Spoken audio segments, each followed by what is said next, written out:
রেজা বাবু কি করছো তুমি? কি খেলছো? আমি তোমাদের জন্য একটা জিনিস এনেছি। কি এটা বলো তো? এটা তুমি নাও, আর এটা সাইম। পরে দেখো। না, ওটা তোমারই, পড়ো দেখি কেমন লাগছে।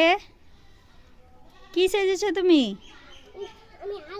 হাল্ক সেজেছো? এটা হাল্কের নেই তো।